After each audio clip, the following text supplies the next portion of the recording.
Justin, നമസ്കാരം. നമസ്കാരം. റെഡിയാണോ? റെഡിയാ. എന്താണ് ഞങ്ങൾക്ക് വേണ്ടി ഇന്ന് കരുതിയിട്ടുള്ളത്? ആദ്യം ഒരു സീരിയൽ താരത്തിന്റെ ശബ്ദം അനുകരിക്കാം. അർജുനേട്ടൻ, അദ്ദേഹത്തിന്റെ ശബ്ദം. ഓക്കെ.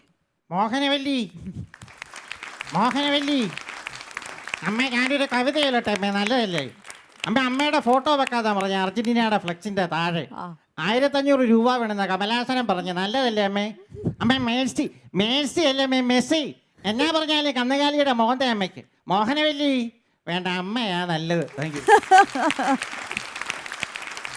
അമർ അക്ബർ ആന്റണി എന്ന സിനിമയ്ക്കകത്ത് പൃഥ്വിരാജൻ അച്ഛനായിട്ട് കരിങ്കാശി ചേട്ടൻ, അദ്ദേഹം ഒരു ഹോസ്പിറ്റൽ സീനുണ്ട്. അതൊരു ഒരു ഹിറ്റ് സീനാണ് അല്ലേ? അപ്പൊ പൃഥ്വിരാജ് വന്ന് സൈഡിൽ വന്നിരുന്നിട്ട് ചോദിക്കും, എങ്ങനെയുണ്ട് അച്ഛാ നേഴ്സുമാരൊക്കെ? ഇദ്ദേഹം പറയുന്ന മറുപടി, 1-2 കൊള്ളാം. നൊമ്പരത്തിലെ ദീപിയുടെ പ്രസവം ഒറ്റ രമേശനാണോ ദിനേശനാണോ നിന്നറിയാം.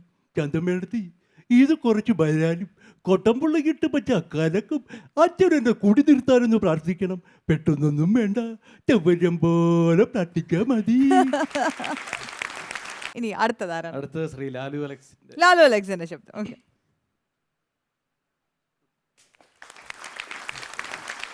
എന്റെ പൊന്നു മോളെ സുസേ, നിന്റെ സൗന്ദര്യം കണ്ടിട്ടൊന്നും ലിച്ച നിന്നെ കെട്ടിയെടുത്തോണ്ട് ഇങ്ങോട്ട് വന്നത്. നിന്റെ അപ്പന്റെ സ്വത്തും മണവും കണ്ടേച്ചു തന്നെയാ. അധികം തേച്ച് പിടിച്ച് കഴുകും. പിന്നെ ഒന്ന സ്ഥിതിക്ക് ഒരു പാട്ട് പാടി വെച്ചും പോകാം. എന്റെ അടുത്ത് നിൽക്കുവാൻ യേശുണ്ട്. എല്ലാരും എന്റെ ദുരിതമൊന്നുമില്ല മൗനെടുക്കും പോലിട്ട നാളോലെ. Thank you.